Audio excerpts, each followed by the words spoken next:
அன்பு மாணவச் செல்வங்களே, தமிழ் 2ஆம் தாளில் நீங்கள் எளிமையாக முழு மதிப்பெண் வாங்கும் வினாக்களுள் கட்டுரை வினாவும் ஒன்று.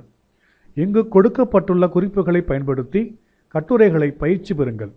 அதற்கு முன் சொல்லின் செல்வர் பைந்தமிழ் பேராசிரியர் ஐயா முனைவர் கு. ஞானசம்பந்தன் அவர்களின் நல்லுரையை கேளுங்கள். வணக்கம். நான் பேராசிரியர் ஞானசம்பந்தன். பொதுக்கட்டுரைகள் எழுதுகிற போது அதில் முழு மதிப்பெண் பெற வேண்டும் என்றால் அதற்கு ஏதேனும் எளிய வழிகள் உள்ளதா என்று நாம் ஆராய்ந்து பார்த்தால் அது மாணவர்களுக்கு சொல்லித் தரலாம். எளிய வழிகள் உள்ளன.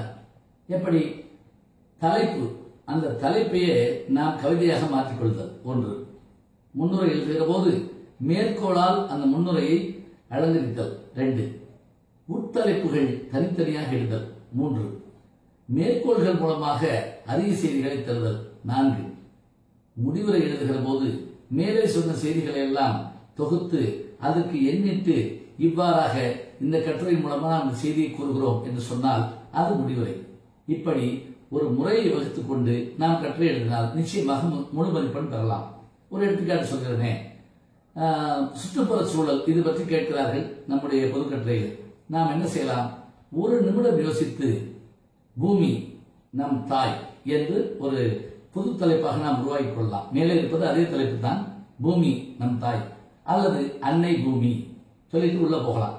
மேற்கோள் எப்படி கொடுப்பது என்றால், சுற்றும் வரை பூமி, சுடும் வரை நெருப்பு, போராடும் வரை மனிதன் என்று ஒரு கவிதை வரியை மேற்கோளாக காட்டலாம். சரி, இந்த பூமியை அன்னை என்று சொல்லிவிட்டோம். இனி உட்தலைப்புகளை அதற்கு ஏற்றபடியாக இடலாம். அன்னை என்ன செய்வாள்? பிள்ளைக்கு தாய்ப்பால் தருவாள், அரவணைப்பால், பாதுகாப்பாள். இதை அடிப்படையாக வைத்துக் கொண்டு மரங்கள் மூலமாக மண்ணை காப்பாள், நம்மையும் காப்பாள், விண்ணுக்கு மேலாடை என்று நாம் ஒன்றை சொல்லி அதற்கு ஏற்றபடியாக அதை எடுத்துக்காட்டலாம். உட்தலைப்பிடுகிற போது அந்த தலைப்பும் அழகாக இருந்தால் அது இன்னும் அருமையாக இருக்கும்.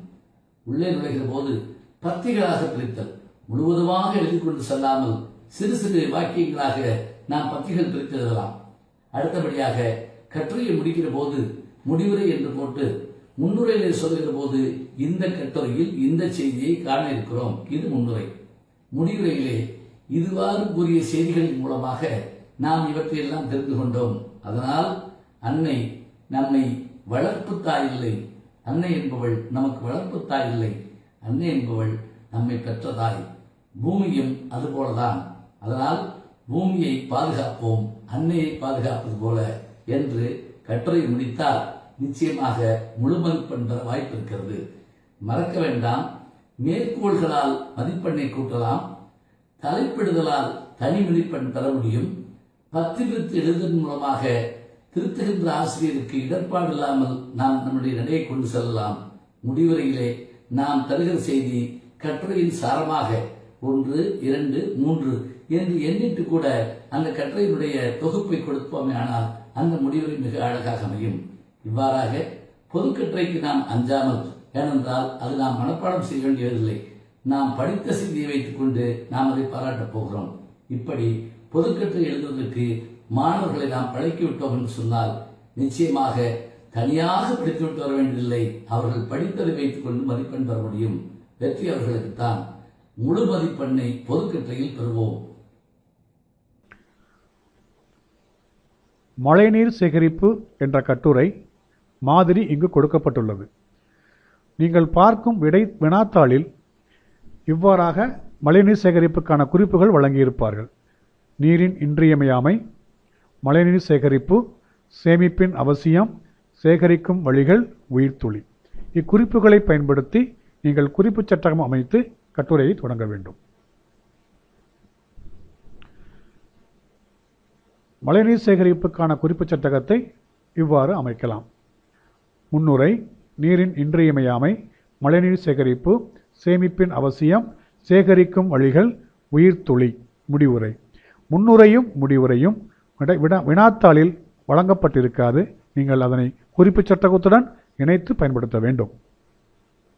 இப்பொழுது மழைநீர் சேகரிப்பு கட்டுரை மாதிரியை காண்போம். முன்னுரை. நீரின்றி அமையாது உலகு என்றார் வள்ளுவர். நீர் இல்லை என்றால் உலகம் இல்லை, உயிர்கள் இல்லை.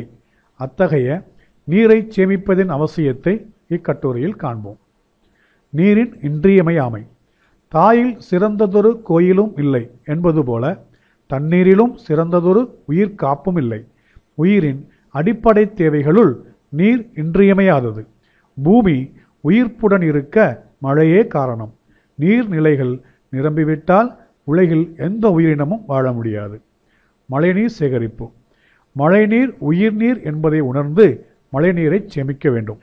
மொட்டை மாடியில் விழும் மழைநீரை வீணாக்காமல் தரைப்பகுதியில் சேகரிப்பு தொட்டி கட்டி சேமிக்க வேண்டும். மழைநீர் சேமிப்பு திட்டம் எளியதும் மிகுந்த பயன் தருவதும் ஆகும். சேமிப்பின் அவசியமும் சேகரிக்கும் வழிகளும். மணிநீரும் மண்ணின் மழையும் அணிநிழற் காடும் உடையது அரண் என்னும் குறட்பா நீரின் அவசியத்தை கூறுகிறது. அந்த வானம் அழுதால்தான் இந்த பூமியே சிரிக்கும் என்ற பாடலுக்கேற்ப மழைநீர் சேகரிப்பே அடிப்படை வளங்களை அதிகமாக்கும். மழைநீர் உயிர்நீர், மண்ணின் மழைத்துளி விண்ணின் உயிர்த்துளி என்பது போன்ற மரபுத்தொடர் பழமொழி மேற்கோள்களை எடுத்து கூறி கட்டுரையை அழகாக வடிவமையுங்கள். முடிவுரை. மாறியல்லாது காரியமில்லை என்ற பழமொழிக்கேற்ப மழையே உயிர்களை வாழ வைக்கிறது. மழையை மண்ணுக்கு வரவழைக்கும் மரங்களை வளர்ப்போம். உயிர்காக்க பெய்யும் மழைநீரை சேகரிப்போம். இக்கட்டுரை இங்கு கொடுக்கப்பட்டுள்ள மரபுத்தொடர் பழமொழி செயல்கள் மேற்கோள்கள் ஆகியவற்றை அடிப்படையாக கொண்டு வழங்கப்பட்டுள்ளது. இதுபோன்று வரும் கட்டுரைகளிலும் இக்குறிப்புகளை பயன்படுத்தி ஆசிரியர் துணையோடு கட்டுரைகளை நீங்கள் வடிவமைத்தால் உங்களுக்கு முழு மதிப்பெண் கிடைக்கும்.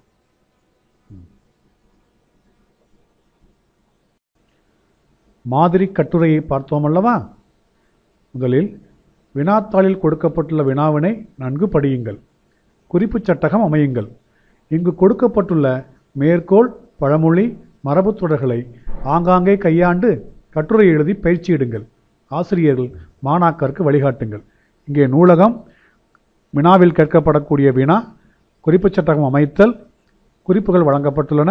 இதை பயன்படுத்தி நீங்கள் நூலக கட்டுரையை எழுதுங்கள். அடுத்ததாக சிறு சேமிப்பு. இவ்வாறாக வினாத்தாளில் உங்களுக்கு வினா கொடுக்கப்பட்டிருக்கும். நீங்கள் இவ்வாறு குறிப்பு சட்டகத்தை அமையுங்கள். ஆசிரியர்கள் இக்குறிப்புகளை பயன்படுத்தி மாணவர்களுக்கு சிறு சேமிப்பு கட்டுரை எழுதுவதற்கு வழிகாட்டுங்கள். இதேபோன்று அறிவியல் விந்தைகள், குறிப்பு சட்டகம் அமைத்தல், ஆசிரியர்கள் இக்குறிப்புகளை பயன்படுத்தி மாணவர்களுக்கு வழிகாட்டுங்கள்.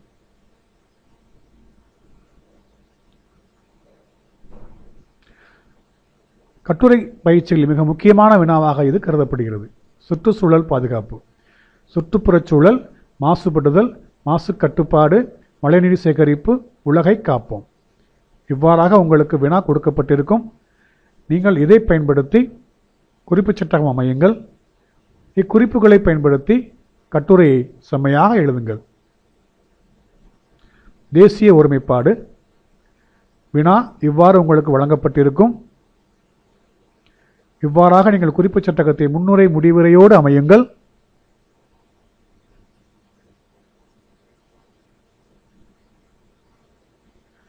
கொடுக்கப்பட்டுள்ள குறிப்புகளை கொண்டு கட்டுரையை நன்கு வடிவமையுங்கள்.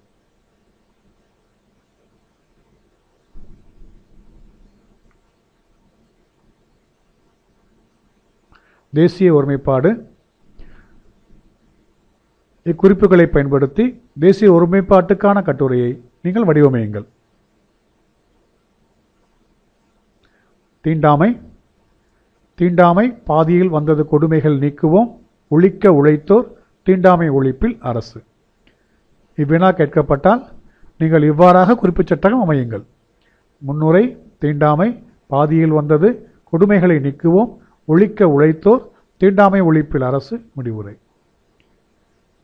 இக்குறிப்புகளை பயன்படுத்தி நீங்கள் கட்டுரைகளை பத்திகளாக பிரித்து குறுந்தலைப்புகள் இட்டு மேற்கோள்கள், மரபுத்தொடர், பழமொழி அனைத்தையும் பயன்படுத்தி முழு மதிப்பெண் எடுக்க திரும்ப திரும்ப பயிற்சி பெறுங்கள். பெண் கல்வி.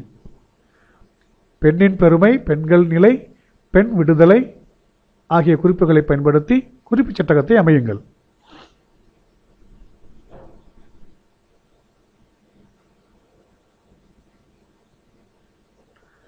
இக்குறிப்புகளை பயன்படுத்தி கட்டுரையை செம்மையாக பயிற்சி எடுங்கள்.